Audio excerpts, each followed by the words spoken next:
Alright, so hi guys, it's been a fat while since I've posted, or even let you guys know I was alive. I'm sorry about that. I'm not sure if I'm going to be super active, but I'll try to post once in a while and not just every year like I'm some sort of blue moon. Video ideas and stuff like that come to me randomly. And a lot of the time, I don't even go through my video ideas like that. Also, I kinda stopped watching gacha rant videos, because I just lost interest in watching that sort of content. But there's been a lot of things that happened in the community, and there's a lot of things I want to comment on. So without further ado, let's get into this video's topic. The gacha communities and its creators' influence they have on children and preteens. I want to say that I will bring up old and new drama to further substantiate my point. I won't go into the specifics of anything in the drama. I'll only bring up what happened and what was the effect of what went down. In no way is this video targeted towards anybody in particular, and only about how creators in the gacha community need to be more mindful of the impact that their videos have on the younger generation that they directly or indirectly promoted to. I don't think this needs to be said, but the gacha community has been growing up since it first started back in 2018. The quality in videos has gotten clearer, the humor has gotten better, and other good aspects that's happened with the community since we've gotten more mature. But the gacha community has also had drama pedophiles and mature content that doesn't reflect the gacha community or isn't approved by the creator of gacha. Fandoms in gacha is one of, if not the most popular fraction of the gacha community. Rather it be anime, American TV shows, games, and other forms of media, people in the community would make memes, reaction videos, or just put characters in situation and interpret how they would react in those situations. But I want to talk about the gacha creators that would purposely make content that was targeted towards children, but make the content or thumbnails itself more on the mature spectrum. A perfect example of this is Gacha Disney or Izu Weiss, since she had deleted her channel due to backlash and hate because of what she had been doing. Gacha Disney would purposely make videos for fandom that were popular, but make the thumbnails very sexualized. Fandoms like this included Miraculous Ladybug, Wednesday, Encanto, and The Black Phone. Thumbnails included exaggerating proportions like breast, small waist, and big thighs. All were nothing like the original characters. Gacha Disney. What go under fire for putting underage characters in sexual situations? She claimed that she aged them up, and it wasn't that big of a deal since others were doing it. But eventually, over time, with all the hate coming from the community, she ended up quitting. Gacha Disney is just one of many examples of people using gacha in a sexual way to appeal to kids in the community by putting out videos of fandoms with a large percentage of them being a child. Audiences making sexual videos promoted to children will desensitizes them and can and will have effects on their mental health as someone who grew up on the internet. I had no restrictions on what I could and couldn't watch. Luckily, I didn't turn out to have issues with hypersexuality or any other things like that, but many other people in my generation has, and it's due to the fact that we were shown sexual videos at a young age and came to, in a way, normalize stuff like that. And although it's not the creator's fault that a younger audience could be drawn. Instead of the target audience, you are using a game that is promoted towards children, and you're also making videos that attract children. If you want to make mature content, you need to realize that the gacha community is not a place to do stuff like that. Moving on to a more recent part of the gacha community is short content that takes a lot less effort than the typical gacha video, where the content could be more on the teenage side, where it could be more relatable videos. This could be comedy or just the creator's gacha character, standing in a white background, talking or joking about their life. But a lot of these creators would treat their platforms like more of a diary, rather than a creator entertaining their audiences. This, in my opinion, is a breeding ground for drama because a lot of creators who made this sort of content would get called out and end their short career as a content creator.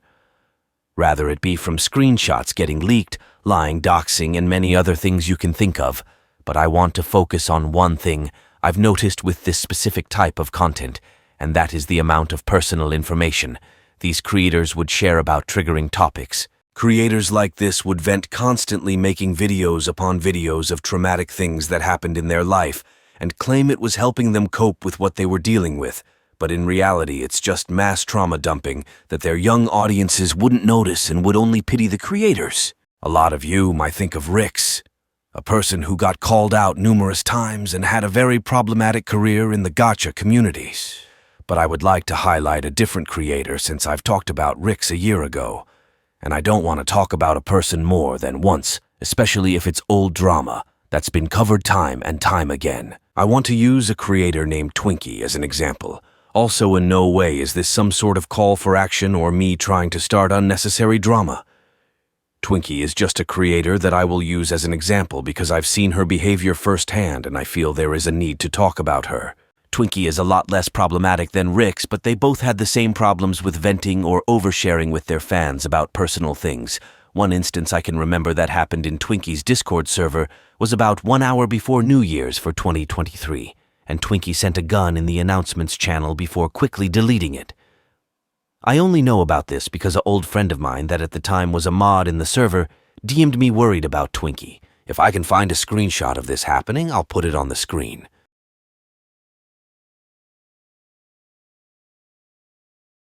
As you can see from the screenshots, Twinkie didn't even address the fact that they tried to kill themselves and only made a YouTube video that had nothing to do with the fact that 5 hours ago she told everyone she would kill herself.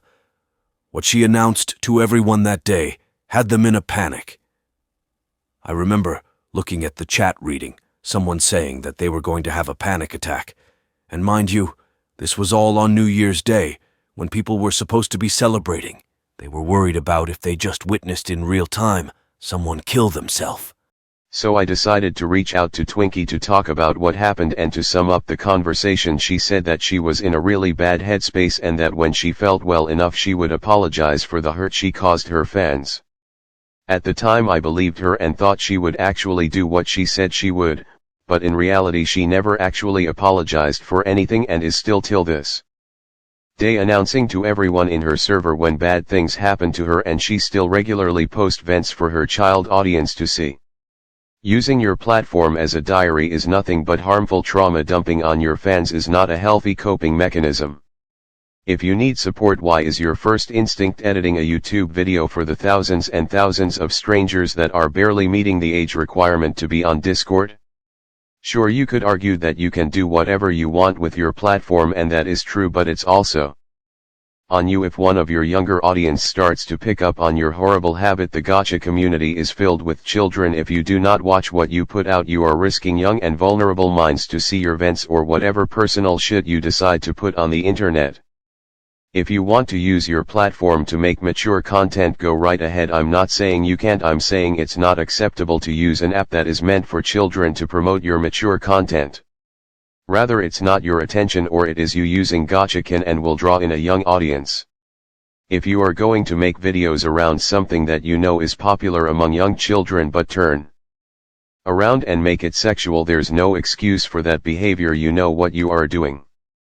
Remember that what you put out into the world can and will affect people. If your target audiences isn't reached, maybe it's time to develop your content and to move on from the gacha community. Purposely putting out videos for children to see that you know isn't appropriate for them to see isn't fucking okay, and in my eyes is very predatory. So when you put out content, please keep in mind of the young people that you will attract. Set the right example for them so they pick up on good things and not some degenerate shit.